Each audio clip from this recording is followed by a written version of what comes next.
की मस्जिद पर हमले को दहशतगर्दाना हमला करार देते हुए बैरिस्टर असदुद्दीन ओवैसी ने बीजेपी, शिंदे और फडणवीस गवर्नमेंट पर सख्त तनकीद की। उन्होंने हमले के वाक़े को सरकार के सरमना कहा कि फ़िरका परस्त, बुनियाद परस्त दहशतगर्दों ने मस्जिद के तक़द्दुस को पामाल किया। उन्होंने पुलिस पर तमाशबीन का इल्ज़ाम आयद किया। कहा कि इस तरह से रास्त या बिलरास्त हौसला अफजाई की जा रही।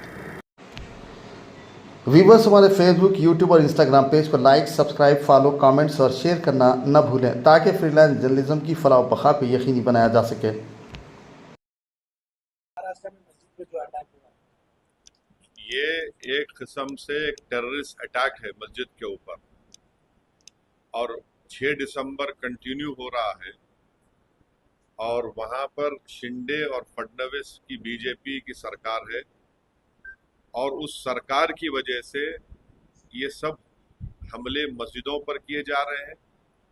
मस्जिद के अंदर घुसकर कुरान शरीफ की बेहुरमती की गई, मस्जिद के अंदर डिसिक्रेशन किया गया, मस्जिद के अंदर जलाया गए जानी माज़ों को। जो वहां पर मुसलमानों के घर थे, घरों में घुसकर उनके जेवरात और पैसों को लूटा गया और अब पुलिस तमाशाई बनी नहीं बैठी है।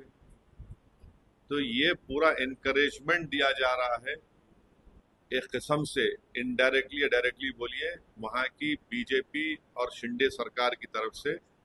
इसीलिए इन तमाम लोगों की हिम्मतें बुलंद हो रही हैं। आप बताइए कि हम विश्व गुरु बनना चाह रहे हैं और मस्जिद के ऊपर खड़े होकर आप डेमोलिश करने की कोशिश कर रहे हैं। हम विश्व गुरु बनना चाह रहे, थर्ड इकोनॉमी बनना चाह रहे और मस्जिद के अंदर घुस के आप कुरान शरीफ को जला रहे हैं। कौन सा विश्व गुरु, कौन सी ये बातें कर रहे हैं? डिलिबरेट टारगेटिंग है मुसलमानों के और रिलीजियस प्लेस की। इसको इस बात को साबित करता है।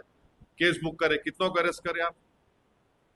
हर वक्त यहाँ पर पिछले 8 महीने से उठा के देख लो, महाराष्ट्र में मस्जिदों को टारगेट किया जा रहा है और वहां की सरकार कुछ नहीं कर रही है, खामोश तमाशे बने बैठी हुई।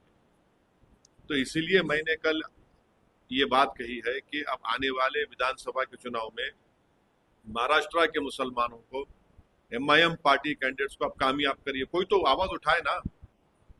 वो जो पार्टीज बोल रहे थे मॉरल विक्ट्री मॉरल विक्ट्री, अब तो मुंह से निकल रहा भी नहीं इस हमले के बारे में उनके मुंह से। इसमें भी कहा महाराष्ट्र